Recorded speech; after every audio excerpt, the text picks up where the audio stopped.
지금 대한민국의 절반이 이재명을 찍었습니다. 이재명이가 어떤 인간인지 여러분 다 잘 아실 것인데, 여러분께 확신을 제가 불러드리고 싶은 것이고, 또 하나는 여러분이 확신을 가지셔야 여러분의 자식, 친지와 싸워서 이길 수가 있는 것입니다. 그래서 이재명 탐구를 간단히 이렇게 말씀 올리겠습니다. 이재명이는 폐륜이고 파렴치하고 철면피입니다. 외워두세요. 폐륜, 파렴치, 철면피. 형수 욕설은 폐륜에 속하는 것이고, 여배우 사건은 파렴치. 파렴치가 뭡니까? 염치를 깨트린 사람이에요. 염치가 없는 인간이야, 이런 뜻이죠. 그다음에 또 철면피 같은 인간입니다. 살다 이런 철면피를 보기를 처음 봅니다. 다음이요. 여러분, 이 말을 누가 했을까요? 제가 읽어보겠습니다. 도둑 잡고 적폐청산하는 게 정치 보복이라면 맨날 해도 된다. 나쁜 짓 하면 혼나고 죄 지으면 벌 받는 게 당연하다. 정치 보복이라며 책임 안 지려는 수법은 안 통한다. 누가 말한 것이죠? 이재명 이 인간이 말한 겁니다. 이래놓고 자기한테 올 때는요, 정치 탄압이라고 말을 한 것입니다. 폐륜, 파렴치, 철면피입니다. 또 나옵니다. 이 사람은요, 조폭의 고문 역할을 했습니다. 성남국제 마피아 조직 고문을 했습니다. 실제로. 다음이요. 여러분, 그 빨간 동그라미를 보시면 요게 국제 성남 마피아 조직도인데, 왼쪽에 이재명이 있죠? 그 고문으로 되어 있습니다.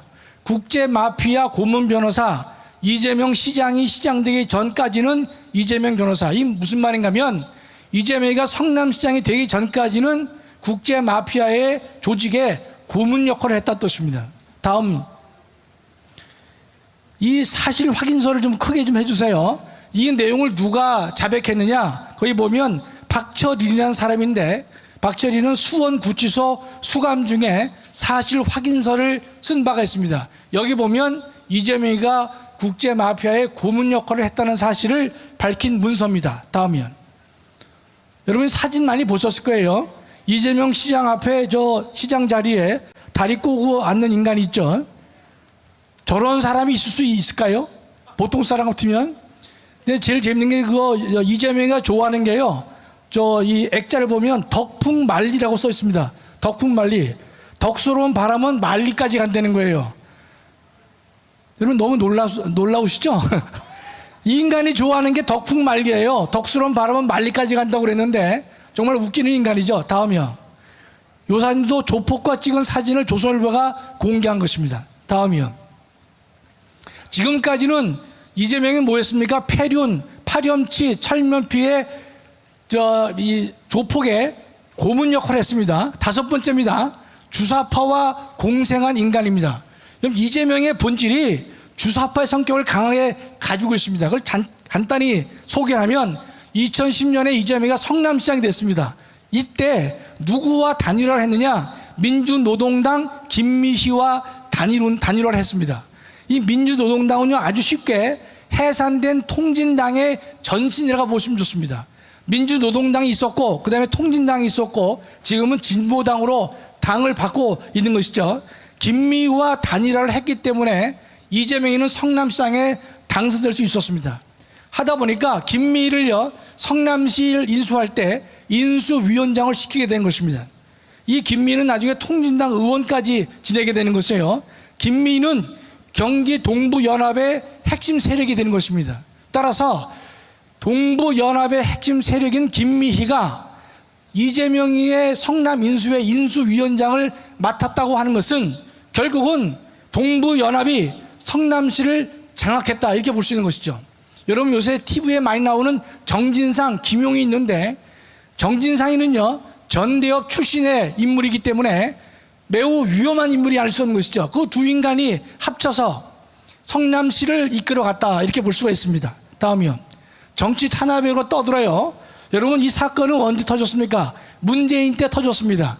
문재인 검찰이 뭉개다가 지금 윤석열 정부가 다시 수사를 하는 것에 불과한 것이죠. 다음이요. 여러분, 이 말을 잘 알아두셔야 됩니다. 많은 좌파들은요, 이 검찰이 쪼개기 수사를 한다고 그래요. 쪼개기 수사를 한다고. 여러분들이 중앙지검에 있고 수원지검에 있고 성남지청으로 사건들이 다 나누어져 있습니다. 쪼개기 수사라고 사람들이 얘기하지만 이 쪼개기는요, 누가 쪼갰느냐? 문재인이가 쪼갠 겁니다. 문재인 시절에 중앙지검에 있었던 저 변호사 대납 의혹 사건을요, 수원지검으로 보냈습니다. 당시 수원지검은 친문 대표 검사인 신성식 검사장이 근무했기 때문에 글로 옮긴 겁니다. 성남 FC 사건은 여러분 잘 기억하시죠? 박은정 지청장 그 친구가 있었기 때문에 사건을 서울에 했던 것을 보낸 것입니다. 누가 쪼갰다고요? 문재인 정권이 쪼갠 거예요. 그렇기 때문에 쪼개기 수사가 될 수밖에 없다는 사실입니다.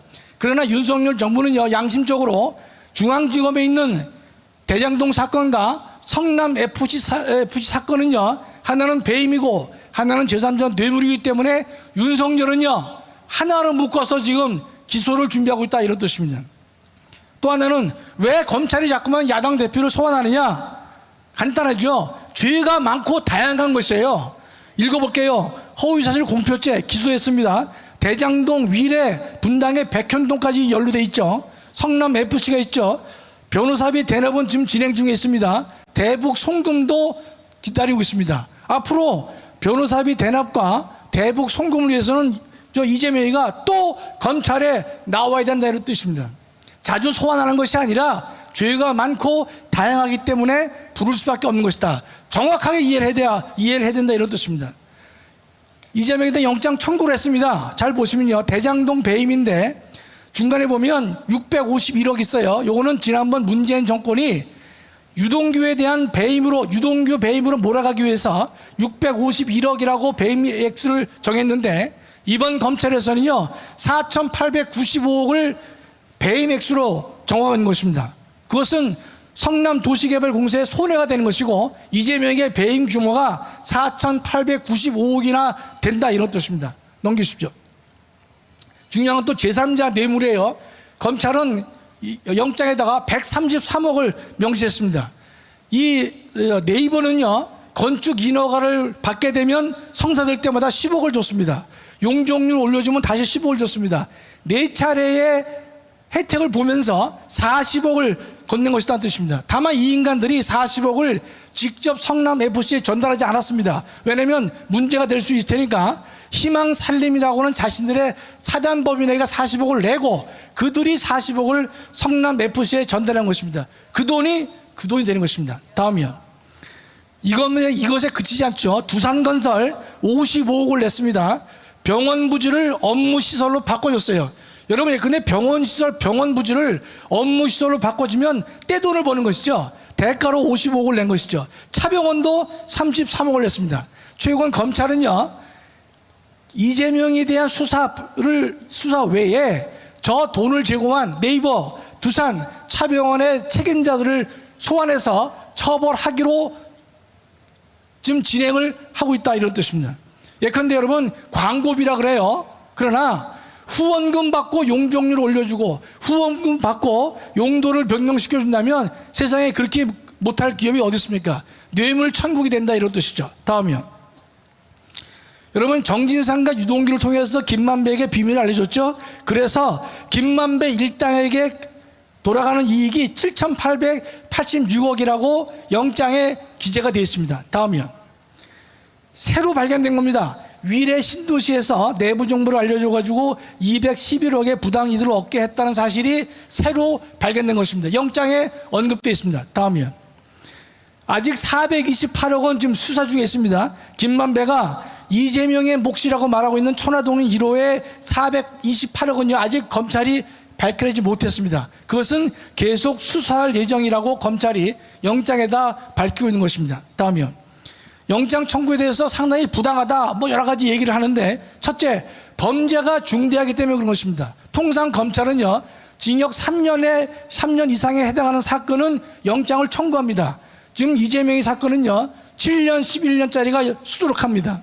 천문학적 개발 이익을 논아 가진 것이죠. 야당 대표에 대한 수사가 아니라 넷째 줄에 있죠. 성남시장 때 행한 비리를 지금 수사하는 것에 불과하다, 이런 뜻입니다. 다음이요. 또 하나는 증거인멸의 문제가 되는 것이죠. 정진상이가 유동규에게 휴대전화를 버리라고 했습니다. 제가 얼마 전에 그 TV를 보니까 야당의 법률위원장, 검사장 출신의 법률위원장이 뭐라는가 하면요, 저게 정진상이가 유동규에게 휴대전화를 버리라고 한 게 이재명이가 한 거는 아니지 않느냐, 이렇게 얘기를 해요. 거꾸로 말합니다. 이재명이가 안 했다는 보장이 있습니까? 없는 것이죠. 그렇기 때문에 영장 청구가 필요하다, 이런 뜻이죠. 정성호 의원이 최근에 교도소를 갔었죠. 알리바이를 생각해보라, 이렇게 말을 했습니다. 두 번째는 결정적 증거가 없다고만 하면 이재명이 대통령이 된다. 이게 무슨 말입니까? 너 잘 참고 견뎌라. 조금만 견디면 좋은 세상 올 것이다. 5년 4년밖에 안 남았단 말이죠. 그러면 이재명 대통령이 되면 너 문제 없다. 격려 차원에서 간 것이죠. 증거인멸을 하기 위한 것입니다. 이 대목도 뭐라는가 하면, 아니 근데 이재명이가 저것을 시킨 바가 증거가 없지 않느냐. 누가 시켰대요? 안 시켰다는 증거 있습니까? 없지요. 그렇기 때문에 증거인멸을 방지하기 위해서 영장 청구를 하는 것이고, 검찰의 영장 청구는 매우 정당하다, 이 뜻입니다. 다음이요. 인간은요, 알다시피 3개월 만에 국회의원 출마했습니다. 불체포특권 확보했죠. 다시 2개월 만에 당대표까지 출마했습니다. 방탄에 올인한 인간이 이재명이고 민주당인 것입니다. 다음이요. 이재명 석사 논문이 있어요. 참 재밌는 거죠. 2005년도 이 인간이 가천대에서 석사 논문을 썼는데, 지방정치 부정부패의 극복 방안에 관한 연구를 한 걸 썼는데, 논문 내용은 상당히 재밌어요. 어떻게 했느냐? 지방정치가와 부당한 이익을 도모하는 자가 합작하는 것이 지방정치의 부정부패래. 그러면서 유형을 뭐라 했느냐? 허위사실 유포, 불법 정치자금 수수, 지역개발 인허가 관련 배임이나 횡령이다. 자기가 행한 것을 그대로 다 실현하에 옮기고 있습니다. 다음이요. 여러분, 지금 남아있는 게 대북사업이죠. 여러분 잘 기억해 두세요. 김성태가 지금 돌아왔습니다. 돌아왔는데 김성태는 개인 휴대폰이 없다 그래요. 옛날에 개인 휴대폰이 있다가 한번 형사처벌을 받은 예가 있어서 본인 휴대폰은 없답니다. 그러나 본인과 관련된 휴대폰이 6개가 되는데 이걸 수행비서가 갖고 다닙니다. 그런데 이번에 들어온 수행비서가 6대의 폰을 다 그대로 가져왔습니다. 결국은 검찰에 적극 협조하겠다는 뜻이겠죠? 그렇죠? 근데 김성태가 대북송금 500만 불, 대략 70억입니다. 이재명이가 북한에 가기 위해서 300만 불을 제공하겠다라고 한 것이죠. 여러분, 문재인과 노무현과 김대중이가 북한과의 교류를 했는데요, 이재명과 다른 점이 있습니다. 김대중, 노무현, 문재인은 자신의 치적을 만들기 위해서 북한을 방문하고 북한과의 교류를 했던 것이지만, 이재명이는요, 자신의 대권 도전을 위해서 북한을 방문하고 업적을 쌓으려고 한 것이 다른 점이 되는 것입니다. 재미있는 것은 2018년에 문재인이가 평양을 방문할 때 이낙연과 최문수는 데리고 갔지만 이재명이를 데려가지 않았습니다. 왜 그랬냐면 이재명이는 반문에 속하기 때문에 데려가지 않았어요. 따라서 이재명이가 그 사건을 보고서 내가 스스로 노력해서 대북 사업을 따낼 것이다. 그래서 김성태를 이용해가지고 300만 불을 북한에 제공해서 대선 전에 북한을 방문하는 업적을 내서 남한에 있는 수많은 주사파와 종북 좌파들에게 사인을 주고 내가 인정을 받은 사람이다. 대권 과도에 유리하게 하기 위해서 한 인간이 이재명이 되는 것입니다. 다음이요. 거의 다 됐습니다. 이 인간은요, 처음에는 정적제고라고 떠들어요. 다음 단계에서는 또 말을 바꿔서 야당 탄압이라고 그래요. 지금은 민주주의를 위협한다고 떠들고 있습니다. 참 저렇게 뻔뻔 철면피를 내가 살다가 보기를 처음 봅니다. 다음이요. 여러분, 지금 목사님께서 3월 1일 날 다 모이자고 부울경 모든 우리 애국 동지들에게 말씀하셨는데, 여러분 지금요 이 세상이 아주 복잡합니다. 여러분, 오케스트라가 연주하려면요 바이올린 뭐 여러 가지 악기가 많이 있지 않습니까? 그럴 때는 연주 전에 반드시 튜닝합니다. 튜닝, 첫음을 잡습니다. 첫음을. 제일 바이올리니스트가 나와서 누구한테 명령하느냐? 오보에게 음을 부르라 그래요. 그 음을 모든 악기에서 맞춥니다. 왜냐하면 오보에가 국제 표준음과 440Hz에 가장 근접하기 때문에 모든 이 오케스트라가 그런 일을 하고 있습니다. 그래서 뉴욕 필하모니, 런던 필, 베를린 필하모니 모두 440Hz를 표준 음고로 삼고 있습니다. 우리나라도 마찬가지입니다. 지금요 대한민국에 수많은 얘기가 많이 있습니다. 지금 대한민국에는 따라서 표준 음고 440Hz가 절실한 때가 바로 이때가 이때라고 저는 생각합니다.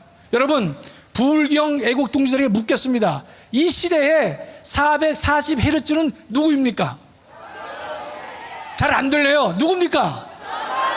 하나 더 묻습니다. 이 시대에 440Hz는 누가 되어 옳습니까? 마지막으로요. 여러분, 이스라엘 백성이 여리고성을 정복할 때 그들은, 이스라엘은 두 가지 무기가 있었습니다. 하나는 순종의 무기였고 또 다른 하나는 침묵이라는 무기를 가지고 여리고성을 무너뜨렸습니다. 440Hz가 우리에게 명령합니다. 3월 1일 다 나오자고 명령한다면 우리들은 순종과 침묵밖에 없습니다. 감사합니다.